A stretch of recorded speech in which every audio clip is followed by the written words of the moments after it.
നമസ്കാരം.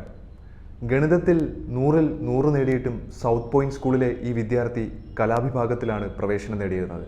എന്നാൽ തൻ്റെ 2 കണ്ണുകളും കൊണ്ട് ചരിത്രം വായിക്കുക എന്ന സ്വപ്നമായിരുന്നു അദ്ദേഹത്തിൻ്റെ ആഗ്രഹം. ഒരു വലിയ കാൽപന്ത് മൈതാനത്തിന് പകരം അയാൾ തിരഞ്ഞെടുത്തത് നിലവിൽ സങ്കീർണതകൾ നിറഞ്ഞു നിൽക്കുന്ന ബംഗാൾ രാഷ്ട്രീയ മൈതാനത്തിലേക്കാണ്. അദ്ദേഹം തൻ്റെ ജീവിതം അതിനുവേണ്ടി സ്വയം സമർപ്പിച്ചു കഴിഞ്ഞു. ജാദവ്പൂർ ലോക്സഭാ മണ്ഡലത്തിലെ ഇടത് സ്ഥാനാർത്ഥി ശ്രീജൻ ഭട്ടാചാര്യയെക്കുറിച്ചാണ് പറയാൻ ഉദ്ദേശിക്കുന്നത്. അദ്ദേഹത്തിൻ്റെ ഇഷ്ടാനിഷ്ടങ്ങളെക്കുറിച്ച്. ഹൈസ്കൂളിന് ശേഷം ജാദവ്പൂർ സർവകലാശാലയിലായിരുന്നു ശ്രീജൻ ഭട്ടാചാര്യ തൻ്റെ ഡിഗ്രി പൂർത്തിയാക്കിയത്. അതിനുശേഷമായിരുന്നു രാഷ്ട്രീയത്തിൽ അദ്ദേഹം വളരെയധികം സജീവമായിരുന്നത്. SFI സംസ്ഥാന സെക്രട്ടറി ആയിരിക്കെ എന്താണോ തൻ്റെ ചുമതലകൾ അതെല്ലാം തന്നെ വളരെ മികച്ച രീതിയിൽ തന്നെ ശ്രീജൻ കൈകാര്യം ചെയ്തു. ജാദവ്പൂർ പോലുള്ള പ്രധാന കേന്ദ്രങ്ങളിൽ നിന്ന് തെരഞ്ഞെടുപ്പിൽ മത്സരിക്കാൻ പാർട്ടിയുടെ നിർദ്ദേശപ്രകാരമാണ് ശ്രീജന് അനുമതി ലഭിച്ചത്. തെരഞ്ഞെടുപ്പിൻ്റെ അവസാന നിമിഷത്തെ ഒരുക്കങ്ങൾക്കിടയിലും ആനന്ദ ബസാർ ഓൺലൈനിൽ വളരെയധികം സന്തോഷപൂർവ്വം ശ്രീജൻ ഭട്ടാചാര്യ തൻ്റെ ദിനചര്യയെക്കുറിച്ച് പറഞ്ഞത് ഇങ്ങനെയാണ്: ഒരു ദിവസം തുടങ്ങുമ്പോൾ തന്നെ താൻ ആദ്യം ചെയ്യുന്ന കാര്യം എന്താണോ അതുതന്നെയാണ് ഇപ്പോഴും എല്ലാ ദിവസവും ചെയ്തുകൊണ്ടിരിക്കുന്നത്. കേൾക്കുന്ന അലാറം ഓഫ് ചെയ്യുക, അതിനുശേഷം പല്ല് തേച്ച് പ്രചാരണത്തിന് ഇറങ്ങാൻ തയ്യാറാവുക. ഈ ദിനചര്യയിൽ അദ്ദേഹത്തിന് പ്രത്യേകിച്ച് ഒരു മാറ്റവും ഉണ്ടാവാറില്ല.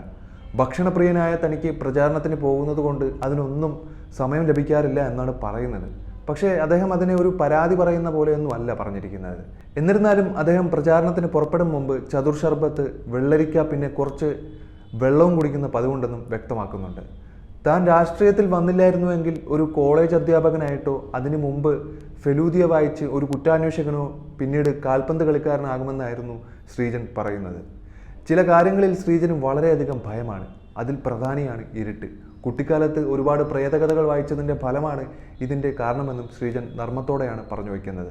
മറ്റേതെങ്കിലും രാഷ്ട്രീയ പാർട്ടിയിൽ നിന്നുള്ള ഒരാളെ സോഷ്യൽ മീഡിയയിൽ അദ്ദേഹം പിന്തുടരുന്നുണ്ടെങ്കിൽ അത് രാഹുൽ ഗാന്ധി ആണെന്നും കഴിഞ്ഞ കുറച്ച് വർഷങ്ങളിലായി വലിയ തോതിലുള്ള പുരോഗതിയാണ് ഇന്ത്യൻ രാഷ്ട്രീയത്തിൽ രാഹുൽ ഗാന്ധി പ്രാപിച്ചിരിക്കുന്നതെന്ന അഭിപ്രായവും ശ്രീജനുണ്ട്. ഓരോരുത്തർക്കും ഓരോ ശൈലിയുണ്ട്. മമതാ ബാനർജി ഒരു തരം, ബിമൻ ബോസ് അല്ലെങ്കിൽ ബുദ്ധാദേവ് ഭട്ടാചാര്യ മറ്റൊരു തരം. എന്നാൽ അവർ എന്ത് ധരിക്കുന്നു എന്നതിനേക്കാൾ പ്രധാനമാണ് അവർ എന്ത് പറയുന്നു എന്നുള്ളതും അവർ എന്താണ് ചെയ്യുന്നു എന്നുള്ളതും. എന്നിരുന്നാലും വാക്കുകളേക്കാൾ പ്രസക്തി എപ്പോഴും പ്രവൃത്തികളിലും ഉണ്ടാകണമെന്നാണല്ലോ. ഇത് പറഞ്ഞുകൊണ്ടാണ് ശ്രീജൻ ആ അഭിമുഖം അവസാനിപ്പിച്ചത്.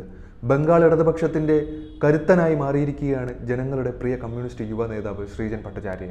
അദ്ദേഹമോ മറ്റ് കമ്മ്യൂണിസ്റ്റ് നേതാക്കളും സ്ഥാനാർത്ഥികളും ആരെയും ആക്ഷേപിക്കുകയോ രാഷ്ട്രീയ കുത്തിത്തിരിപ്പുകൾ കൊണ്ടൊന്നുമല്ല തങ്ങളുടെ പ്രചാരണം നടത്തുന്നത്.